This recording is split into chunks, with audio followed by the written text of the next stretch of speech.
Hello नमस्कार दोस्तों, मैं आपका दोस्त पंकज गोस्वामी आज आपके लिए फिर से एक स्टोरी लेकर आया हूँ।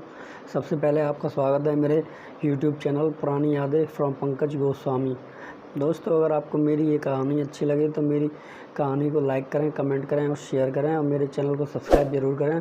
सब्सक्राइब करने के साथ में बेल आइकन के बटन को प्रेस करें ताकि जब भी मैं अपनी नेक्स्ट स्टोरी अपडेट करूँगा तो वो आपके पास तुरंत अपडेट हो जाएगी। दोस्तों, कहानी कुछ इस प्रकार है कि एक गांव में एक बहुत विद्वान पंडित रहा करते थे। उनकी विद्वानता का प्रचार आसपास के कई सारे गांवों में फैला हुआ था।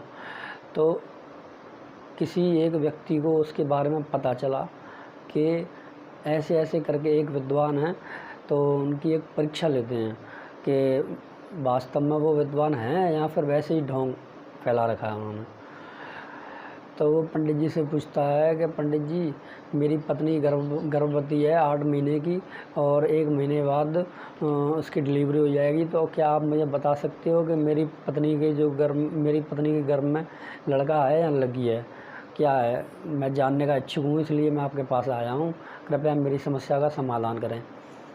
तो पंडित जी उसे एक पर्ची देते हैं। पर्ची पर कुछ लिख दिया होता है उन्होंने। उसे लिखने के बाद में बोलते हैं कि 1 महीने बाद तुम मेरे पास ये पर्ची दोबारा वापस लेके आना, तब मैं तुम्हें बताऊंगा क्या हुआ है क्या नहीं है। ठीक है। तो वो व्यक्ति वहाँ से चला जाता है। फिर 1 महीने पश्चात वो दोबारा से वापस आता है वहाँ पर।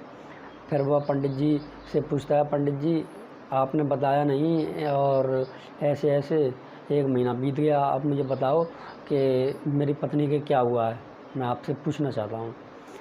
तो पंडित जी कहते हैं, लाओ पर्ची दिखाओ, कहाँ है पर्ची। तो पंडित जी पर्ची खोलते हैं। तो उससे पूछते हैं, बताओ तुम्हारी पत्नी के क्या क्या हुआ है, पुत्र हुआ है या पुत्री हुई है, क्या हुआ है, लड़का हुआ है या लड़की हुई है। तो बताता है, पंडित जी ऐसी ऐसी बात है, मेरी तो पत्नी के लड़की हुई है, लड़का नहीं हुआ। तो वो कहता है कि अच्छा ऐसी बात है, तो देखो पर्ची में लिखा होता है लड़का ना लड़की। तो पंडित जी बोलते हैं, लड़का ना लड़की, लड़का नहीं है लड़की है।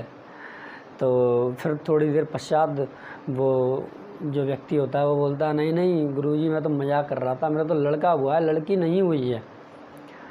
तो पंडित जी कहते हैं, अच्छा ऐसी बात है, तो ये देखो मैंने तो पहले ही लिख के दिया है तुम्हें, लड़का ना लड़की, लड़का है लड़की नहीं है। तो फिर थोड़ी देर पश्चात उनमें ऐसे ही तर्क वितर्क होता रहता है। तो जो व्यक्ति होता है वो बोलता है, गुरुजी मैं तो आपकी परीक्षा लेने के लिए आया था, मैं ना तो मेरी पत्नी गर्भवती थी और ना मेरे लड़का हुआ है ना लड़की हुई है। पंडित जी कहते हैं, तो देखो मैंने इसमें पर्ची में क्या लिखा हुआ है, लड़का ना लड़की, ना लड़का है ना लड़की है। तो ये सब देखकर व्यक्ति समझ जाता है कि पंडित जी के बारे में जो भी लोगों ने बातें की थी वो सही थी। पंडित जी वाकई में बुद्धिमान थे। तो इस प्रकार कहानी का अंत हो जाता है। दोस्तों, आपका फिर से स्वागत है मेरे यूट्यूब चैनल पुरानी यादें फ्रॉम पंकज गोस्वामी। तो दोस्तों, बात करते हैं कहानी के बारे में। कहानी आप लोगों ने सुन रखी होगी काफ़ी बार, काफ़ी टाइम सुन रखी होगी, लेकिन फिर भी मैं इस कहानी को दोबारा से दोहराकर आपको बताना चाहता हूँ। अपनी स्टोरी के द्वारा एक मैसेज देना चाहता हूँ जो कि आपके लिए बहुत लाभदायक रहेगा। तो कहानी कुछ इस प्रकार है कि एक गांव में एक किसान रहता था। उसके घर पर एक मुर्गी रहती थी। वह मुर्गी पालता था एक। तो वह मुर्गी उसे प्रतिदिन सोने का एक अंडा दिया करती थी। सोने का अंडा देती थी तो किसान बड़ा खुश रहता था। उसे पैसे की कमी नहीं रहती थी, कभी उसके जीवन में किसी चीज़ की कमी नहीं रहती थी, क्योंकि उस अंडे से उसका जो है जीवन यापन बहुत अच्छे तरीके से होता था। तो एक दिन उसके मन में लालच आ गया, किसान के मन में। उसकी पत्नी ने उससे कहा कि क्यों आप इस मुर्गी के पेट में से, क्यों ना आप मुर्गी के पेट में से एक दिन में ही सारे अंडे निकाल लें। ये एक एक करके अंडे देती है और एक साथ सारे अंडे ले लेंगे तो हमें ज़्यादा फ़ायदा होगा, तो हम कुछ और देख लेंगे। तो ये बातें सुनकर किसान के मन में काफ़ी लालच आ जाता है। तो वो क्या करता है, मुर्गी का पेट फाड़ देता है। तो मुर्गी ख़त्म हो जाती है और उससे ना तो कोई अंडा मिलता है ना कुछ मिलता है। फिर वह किसान काफ़ी पछताता है, वह सोचता है कि मैंने ऐसा क्यों किया। अगर मैं ऐसा नहीं करता तो जो मुर्गी मुझे प्रतिदिन अंडा देती है तो कम से कम मुझे 1 अंडा तो प्रतिदिन मिलता, बट हुआ ये कि उसे अब एक भी अंडा नहीं मिलेगा। इसलिए मैं दोस्तों कहता हूँ कि लालच बुरी बला है, हमें कभी लालच नहीं करना चाहिए। और अगर आप लालच करोगे तो आप जीवन में हमेशा दुखी रहोगे।